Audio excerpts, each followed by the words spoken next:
Vou falar aqui sobre um livro que eu li em inglês, que é The Man Who Disappeared, do Franz Kafka, América.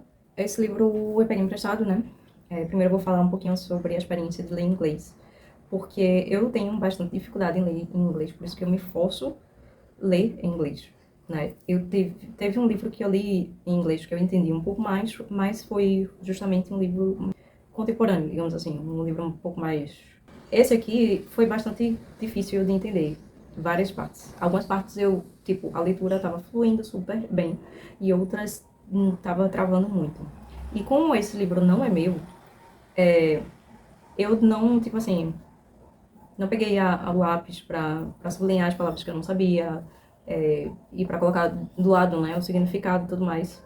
Então, algumas vezes, como para não parar muito a leitura, para a leitura fluir um pouco mais, eu não pegava a tradução. Então, eu deixava para lá.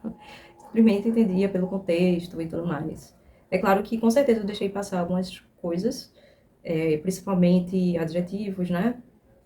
Principalmente algumas descrições eu deixei passar completamente, porque eu não entendi, né? Então, eu já percebi que seria muito melhor se eu pegasse um livro que fosse meu mesmo, e eu tenho um, e já, tipo, antes de ler, já procurar as palavras já sublinhar as palavras que eu não sei, enfim. Vamos à história, depois eu vou fazer uma segunda parte falando sobre o contexto, né, desse livro aqui, porque ele não seria para ser publicado, porque ele foi postumamente publicado. O Kafka pediu para que o trabalho dele fosse queimado, né, incendiado e tudo mais, depois que ele morresse. Só que esse aqui, a gente, digamos assim, como ele estava inacabado, alguns capítulos não estavam terminados, então cada tradutor, enfim, cada editor, na verdade, publicou com ordens diferentes de capítulos e, enfim, organizaram de forma diferente. Inclusive, aqui temos dois, se eu não me engano, fragmentos que foram colocados lá para o final do livro, enfim. Então, é um pouco complicado falar sobre, tipo assim, fez sentido a ordem que está publicada aqui, ainda que dá para perceber alguma coisa inacabada ali. Mas esse livro vai falar sobre um imigrante alemão que vai para os Estados Unidos. Isso porque os pais dele mandam ele para os Estados Unidos porque ele engravida de uma mulher que seduz ele, que trabalha na casa dele, e ele fica meio que constrangido ali, até porque ele é novo, ele é um adolescente, digamos assim. Então, ela, mais velha, seduziu ele, ele ficou constrangido, acabou engravidando da mulher, e os pais, né, depois que, enfim, os pais mandam ele pra América, ele vai de navio, a mãe faz a mala dele, enfim, coloca até um sanduíche. E lá no navio vai acontecer uma coisa bem interessante, alguns elementos de Kafka, que, na verdade, esse livro, ele é muito diferente dos outros livros de Kafka, das outras obras que Kafka publicou, né? O Castelo, o Processo, enfim. Metamorfose. Eu li, acho que um livro de Kafka, não, eu li dois livros de Kafka, enfim. E até na introdução ele fala sobre isso, depois eu vou reler, vou fazer uma segunda parte desse vídeo para poder explicar melhor para vocês o contexto aqui desse livro e da publicação também, né? E aí, Carl, vai acontecer uma coisa interessante, porque quando ele chega lá, nos Estados Unidos, ele tá meio que saindo ali do navio, né? Todo mundo já tá, tipo, saindo do navio, né? Desembarcando. Ele esquece o guarda-chuva dele em alguma parte. Alguém segura a mala dele, algum ajudante, alguma coisa desse tipo. Algum conhecido ali, né, do navio, que ele não conhece ninguém, mas enfim. Segura a mala pra ele, esperando ele ir pegar o guarda-chuva. Só que, como todo mundo já estava saindo do navio, algumas portas estavam sendo fechadas, digamos assim, pelos funcionários ali do navio, né? Eles já estavam, né, organizando as coisas ali. Então ele se perde. Ele se perde a caminho de procurar ali o guarda-chuva. E ele encontra um cara que ele é foguista, parece. The Stalker, não sei exatamente a tradução, pesquisei e deu como um foguista, mas enfim. Ele trabalha ali no navio e ele encontra esse cara e ele começa a conversar com esse cara. Esse cara começa a falar sobre os problemas dele trabalhando ali no navio, começa a reclamar do chefe dele que, né, o cara bate na mesa e ficava gritando com todo mundo. Enfim, ele começa a reclamar. E Carl meio que esquece que tinha de fazer, que tipo, ele só voltou pro navio pra pegar o guarda-chuva dele e ir embora. Mas ele se distrai ali, Uma hora ou outra ele lembra do que tem que fazer, e o cara meio que diz assim, tipo, provavelmente sua mala foi roubada. Isso já é um elemento de Kafka, assim. Tipo, você perde totalmente o propósito, vai pra outro cenário e encontra uma pessoa aleatória e, enfim, parece... A minha experiência lendo Kafka é de ler, tipo, um sonho estranho. E esse cara meio que leva ele, né, pra cabine ali do navio, onde estão as pessoas, né, o comandante, o capitão, enfim, aquelas pessoas que são, né, alto comando ali do navio. E ele vai lá e ele vai tomar as dores do cara. Ele vai defender o cara. Ele mal conhece o cara. Acabou de conhecer o cara e ele vai tomar as dores do cara. E vai ter uma situação constrangedora ali, né? Porque eles estão falando, reclamando do chefe para o chefe do chefe, enfim, para quem tá no alto comando ali, né? E tinham mais pessoas, né? Lá. Fica uma parte assim constrangedora entre eles. Não consegue resolver, né? Até porque ele é um mero funcionário. E ele tá ali falando com pessoas que são superiores ao seu chefe. Então, fica um momento constrangedor. E Klaus fica lá, tipo, defendendo o cara, né? Dizendo que não era justo, que não sei o quê. E uma daquelas pessoas, tipo, tá ali meio calada, sem falar nada e tal. E fica olhando assim pra Cal. E ele diz assim, qual é o seu nome? Aí Cal fala, aí ele fala, eu sou seu tio, tio Jacob. Ele reconhece o sobrinho através de uma carta que os seus pais mandaram pra ele, né, pro tio. E aí ele vai reconhecer o Cal. E daí aquela situação lá com o funcionário do navio não se resolve. O Cal vai para pro apartamento do tio. Ele vai ter lá digamos, um quarto, né? E esse tio, ele é rico. Ele tem uma empresa que, tipo, tem mais de um andar. Ele mora num alto de um prédio, né?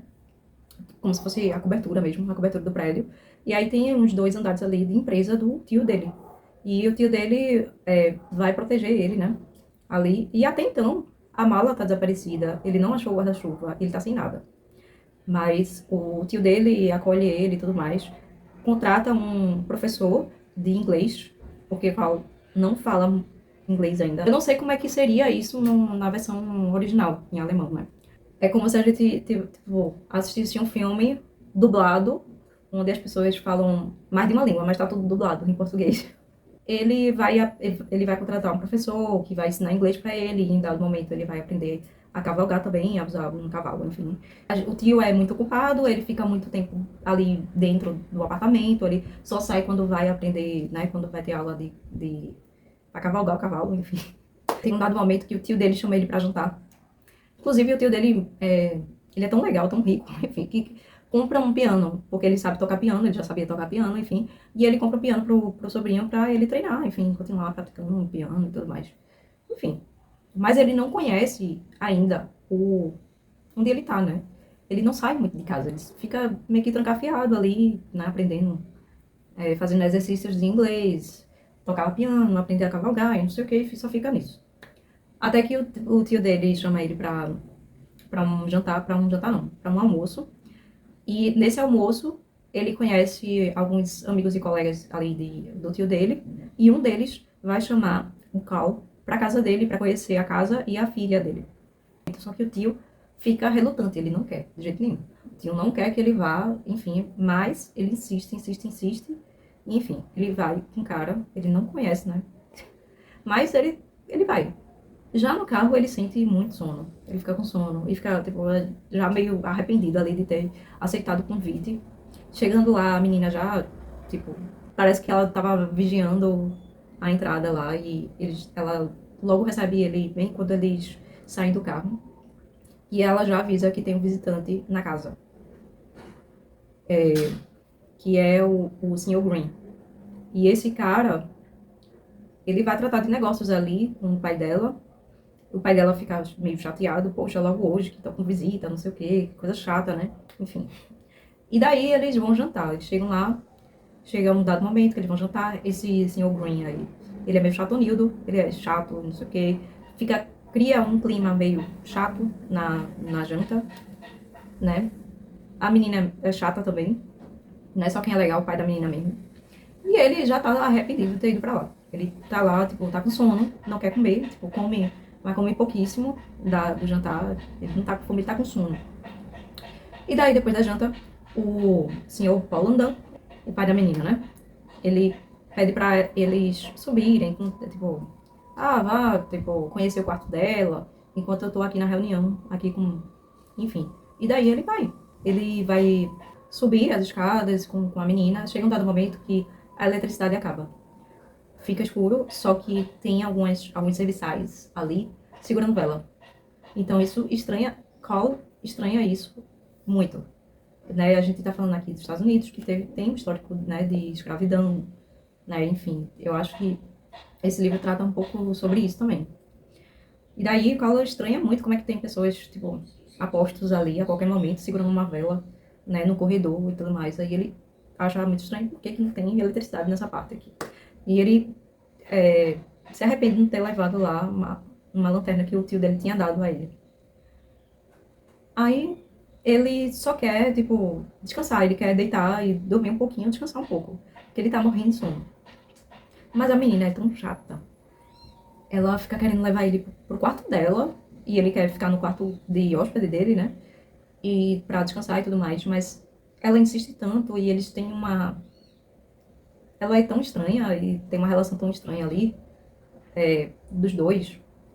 E chega um momento que ela dá um golpe de Jujutsu nele. E ele cai no chão. Enfim, estranhíssimo. Eles acabaram de se conhecer, digamos assim. E a menina tá, tipo, batendo nele. E aí fica aquela situação muito estranha. Ele não quer ir pro quarto dela de jeito nenhum. Ela deixa uma vela lá no quarto dele. E ele fica lá. Mas ele tá tão incomodado que ele decide ir embora ali mesmo. Vou sozinho mesmo, pego um cavalo emprestado e volto pra casa do meu tio. E aí acontece, nesse cenário dessa casa, acontece muita coisa estranha, né? Ele vai tentar voltar pra onde o pai dela tá, pra pedir um cavalo e ir embora.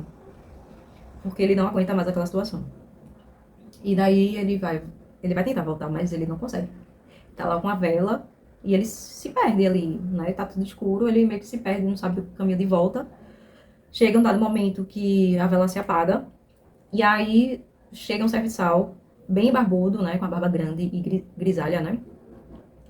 E vai ajudar a Cal a voltar lá pra sala de reunião onde tá o pai da menina. E esse cara, tipo, ajuda ele e tudo mais, fica esperando por ele enquanto ele vai pedir um cavalo pra voltar.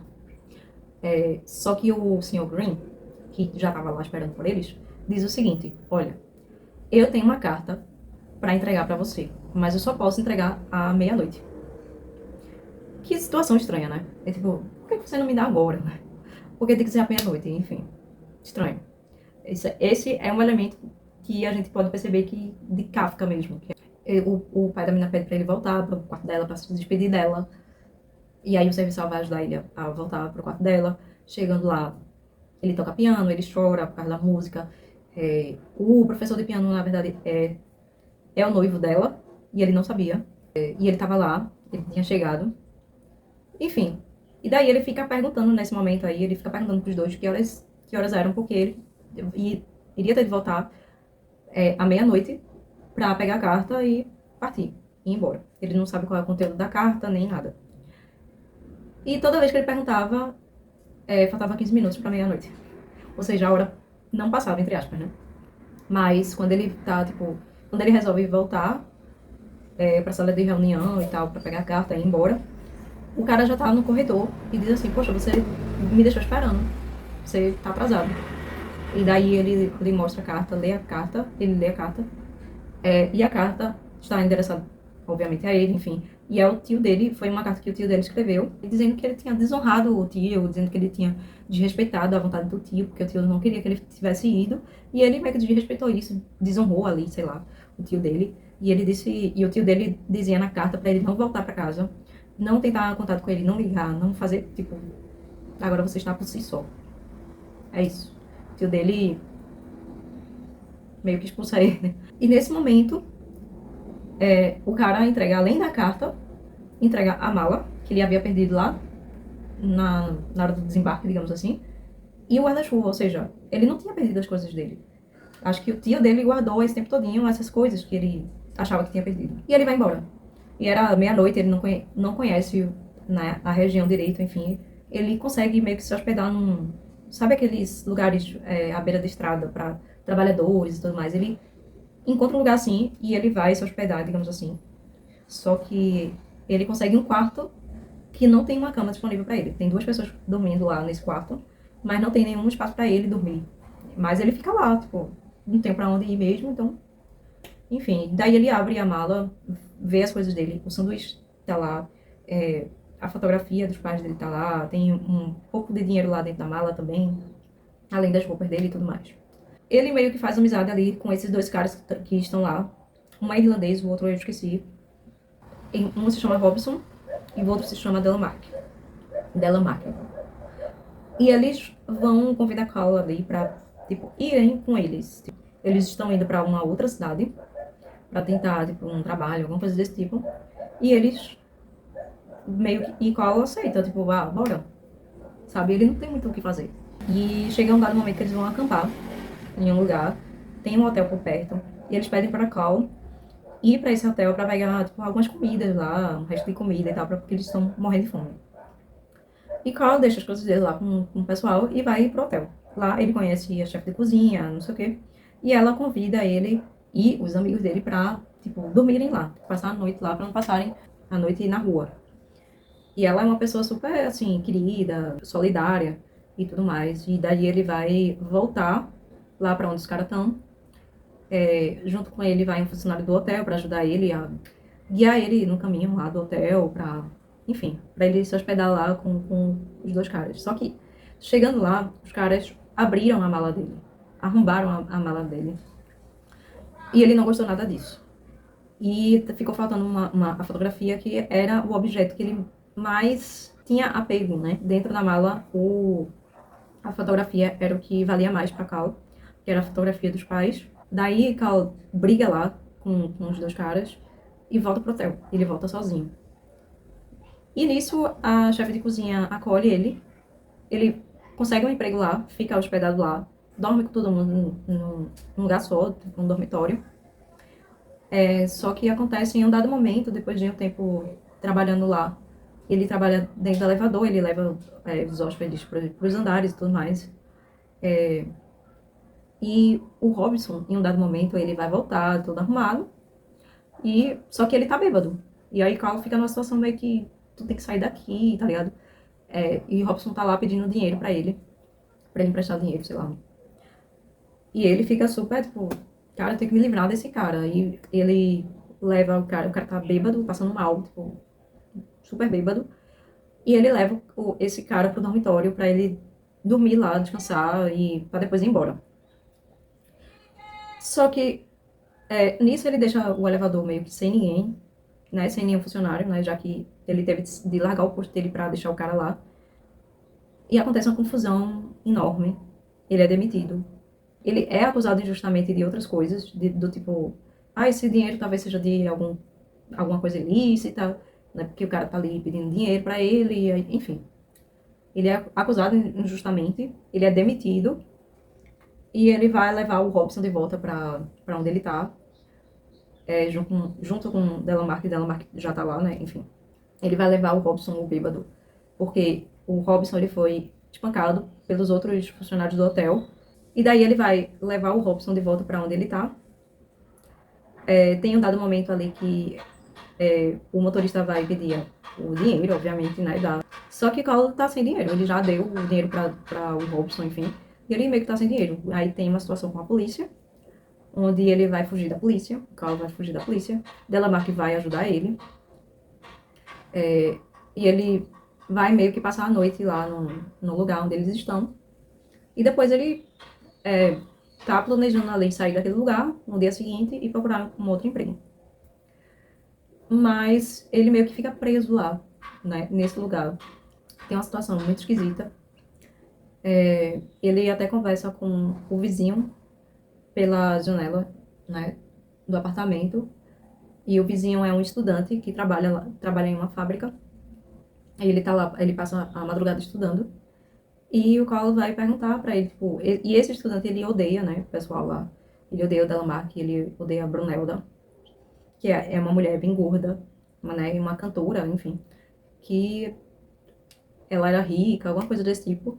Cal, tipo, pergunta pra ele se teria algum emprego na empresa, né, onde ele trabalha, na fábrica onde ele trabalha, mas ele diz que não tem, que é impossível, que é melhor que ele se torne serviçal daquele povo mesmo. Então, apesar das circunstâncias e apesar dele odiar aquele pessoal, ele dá um conselho meio controverso pra Cal. E Cal fica meio que, poxa, né? Ele fica um tempo ali com aquele pessoal, ajuda o Robinson, né? Se torna serviçal ali durante o tempo de Brunelda. Daí temos, depois disso, os fragmentos, né, dessa obra. E tem um dado momento, né, um dos fragmentos ali, o último fragmento desse livro, quando vê um cartaz dizendo que eles estão recrutando artistas e ele vê ali uma oportunidade, ele pega o trem, lá ele reencontra a menina que era a ficante do, do funcionário lá do navio, né, que ela era funcionária também. As meninas, mulheres, fazem papel de anjinhos e os homens fazem papel de diabinhos. Ele foi, tinha outras pessoas lá pra, enfim, conseguir um emprego lá nessa peça de teatro, digamos assim, não é peça, é tipo, ele não tem documento, né? Como ele é imigrante alemão, ele não tem documento, mas ele diz que tem, enfim, ele consegue um emprego, uma vaga lá, não como artista, mas como os bastidores, né? Esses recém-chegados funcionários ali, recém-contratados, eles sentam para comemorar, para, enfim, confraternizar ali, e eles partem em um trem. E é assim que meio que termina essa obra. Dá para perceber que é uma obra inacabada, é uma história muito estranha. Todo livro do Kafka incomoda muito, né? O Karl é um cara super educado, ele é um cara que busca justiça, ele é um cara que ele tem boas intenções, né? Ele quer justiça para outras pessoas e ele quer justiça para ele mesmo, ele quer, tipo, ser justo e ele é um homem jovem. Ele é um cara que está prestes a fazer 16 anos. Então ele é muito novo e ele é super responsável. Quando ele é funcionário do hotel, ele é o melhor funcionário ali entre o pessoal que trabalha ali no elevador, né? Então, e ele se torna muito amigo também de uma das funcionárias, que é a secretária da chefe de cozinha, que é essa mulher que acolhe ele. Essa é a personagem que é mais boa, né? Que faz as coisas por ele, que, tipo, ajuda ele, acolhe ele e é solidária. Ela não é só solidária com ele é solidária com várias pessoas ali. Então, ela acolhe todo mundo. E é uma pessoa justa. Mas o Karl, ele sofre várias injustiças, uma atrás da outra, né? Ele sofre bastante com esses personagens. E no final, enfim, é como aquela questão, né, de você... Tipo, as coisas acontecem simplesmente, as circunstâncias acontecem. Independente de você ser bom ou não, não adianta muita coisa. Não adianta fazer muita coisa. As coisas simplesmente acontecem. Então ele é muito injustiçado, né? Ele tem ali seus pertences, né, violados, ele tem seu dinheiro meio que roubado ali do pessoal, digamos assim, meio aprisionado ali naquele apartamento com Brunelda, com Delamarque e Robson. Né? Ele sofre diversas injustiças ao longo da história inteira. Acho que até o fato, né, dele ter engravidado uma mulher que seduziu ele, que ele ficou, né, o cara tinha 15 anos de idade. Enfim, e aí acontece tudo o que acontece com ele. Ele passa por constrangimentos e é uma situação muito... que ele não tem muito controle. Ele tentou fazer as escolhas certas ali, mas ele não teve controle do que aconteceu. Eu quero reler a introdução. Tem a biografia dele e tudo mais. Eu não consigo fazer uma análise crítica sobre a obra nem nada desse tipo. Até porque eu tive dificuldades, né, em relação ao idioma.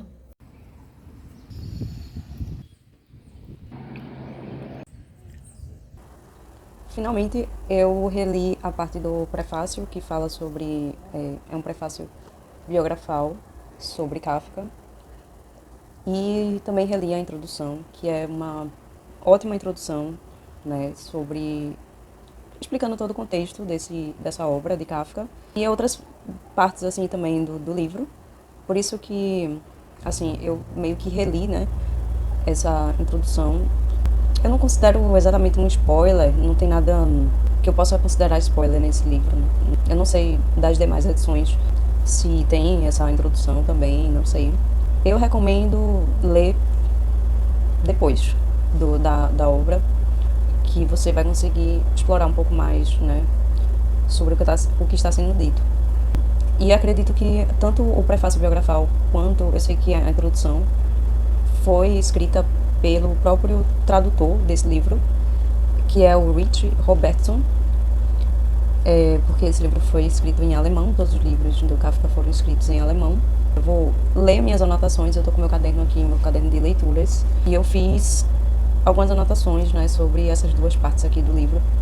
Kafka nasce em Praga em 1883, estuda direito e trabalha na área de seguros, na área de acidentes de trabalho, né? Ele também visita as fábricas, examina os equipamentos e no seu tempo livre ele escreve e desenha, né?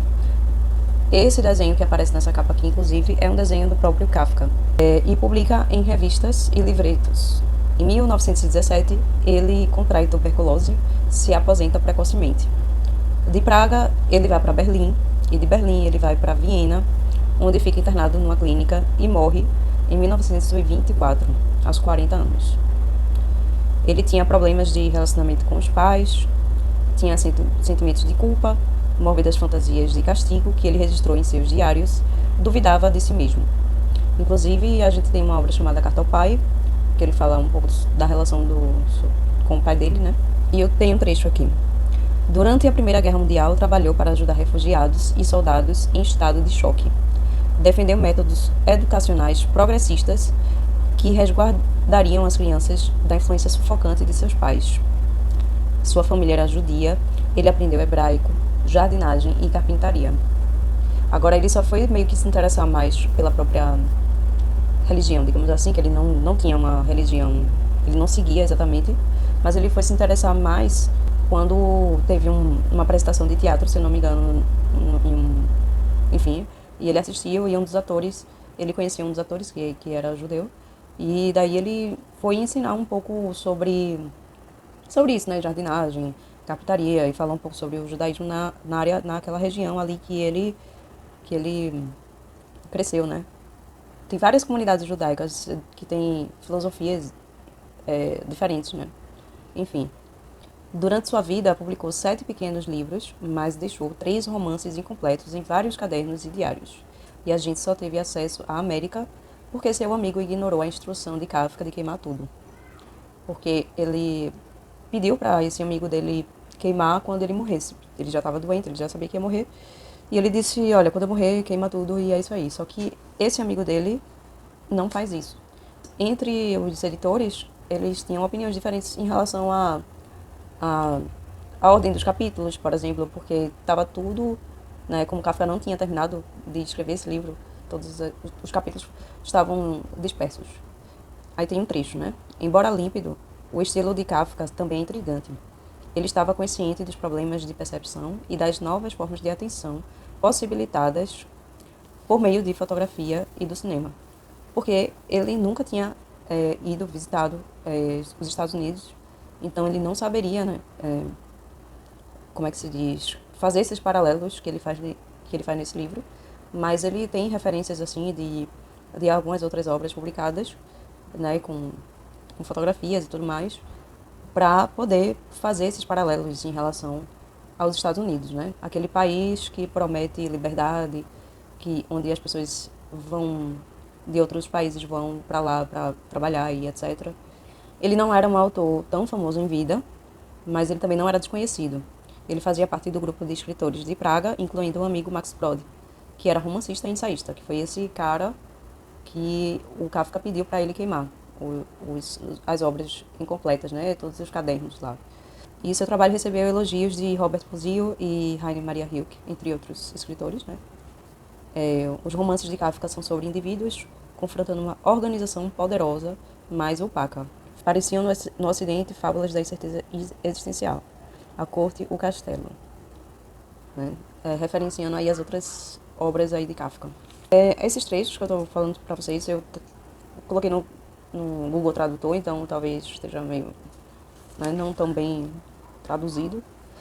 Kafka se preocupava com problemas morais universais de culpa, responsabilidade e liberdade. também mecanismos de poder por autoridades coercivos, etc.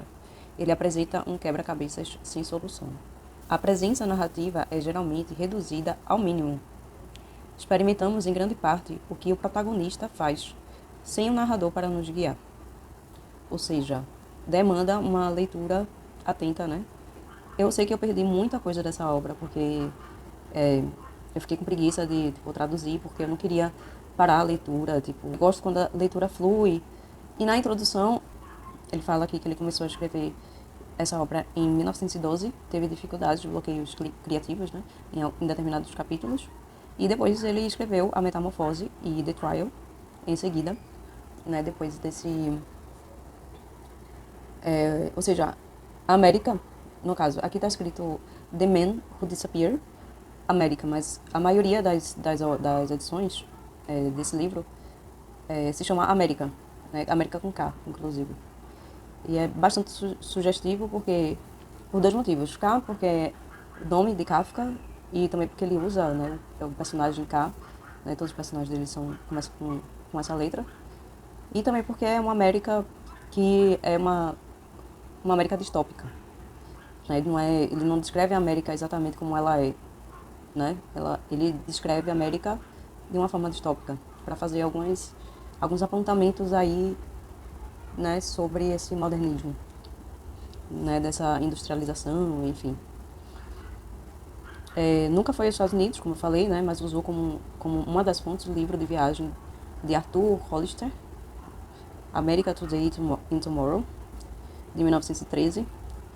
Vários parentes de Kafka emigraram para os Estados Unidos a trabalho, e um deles foi o primo Robert Kafka, que ele pode ter usado para criar o nome do personagem Karl Rossmann.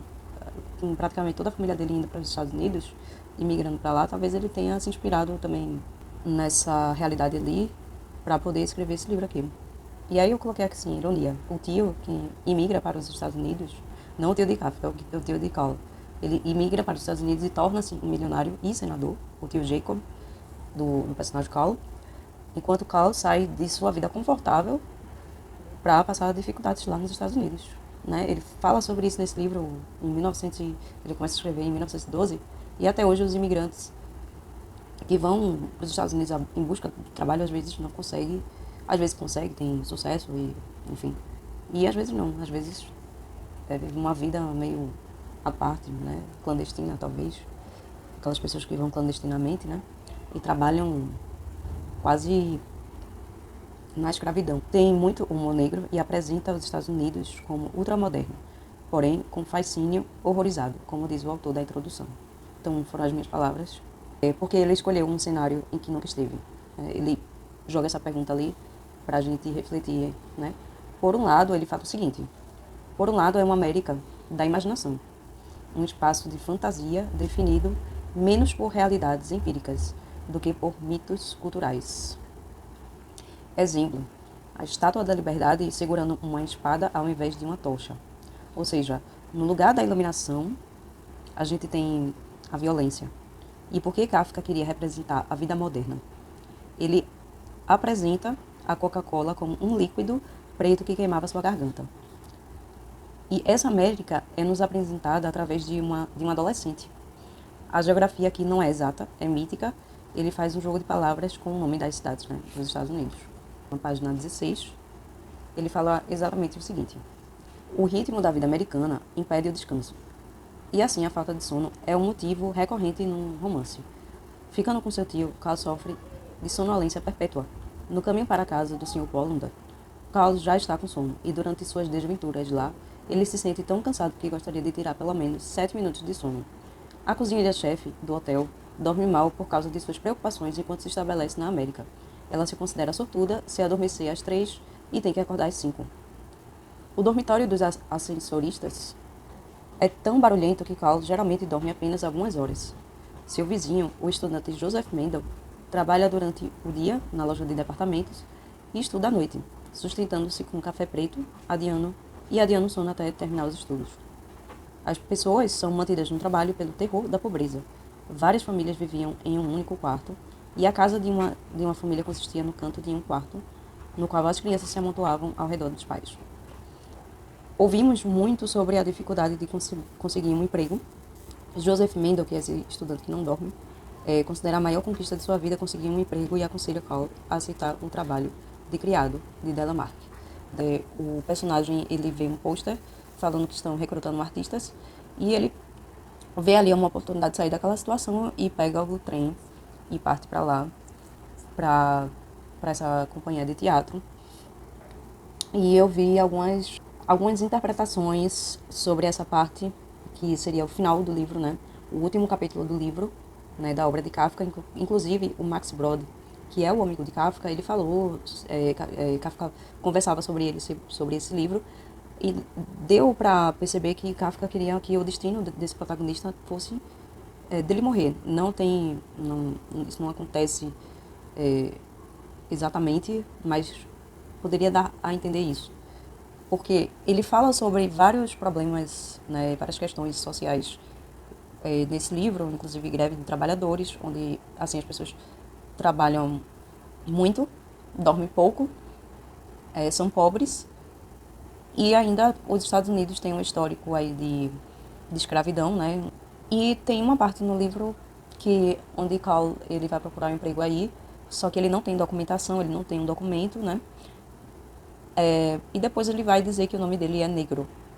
E tem um trem que eles vão pegar, inclusive é aí que o capítulo termina, ele dentro de um trem, indo para não somente ele, mas outros recém-contratados dessa companhia de teatro, para Oklahoma, que é uma cidade nos Estados Unidos, só que o Kafka fala Oklahoma e não Oklahoma.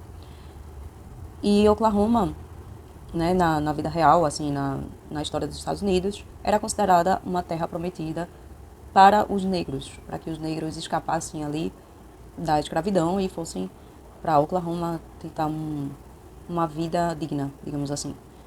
E aí tem um fato que esse tradutor que está escrevendo a introdução, que o autor fala, que acontece depois dele ter escrito esse livro, onde 300 negros em Oklahoma, na cidade de Tulsa, foram mortos em uma única noite. Para quem é fã de Kafka, é interessante observar algumas características que Kafka vai desenvolver melhor depois nos demais livros.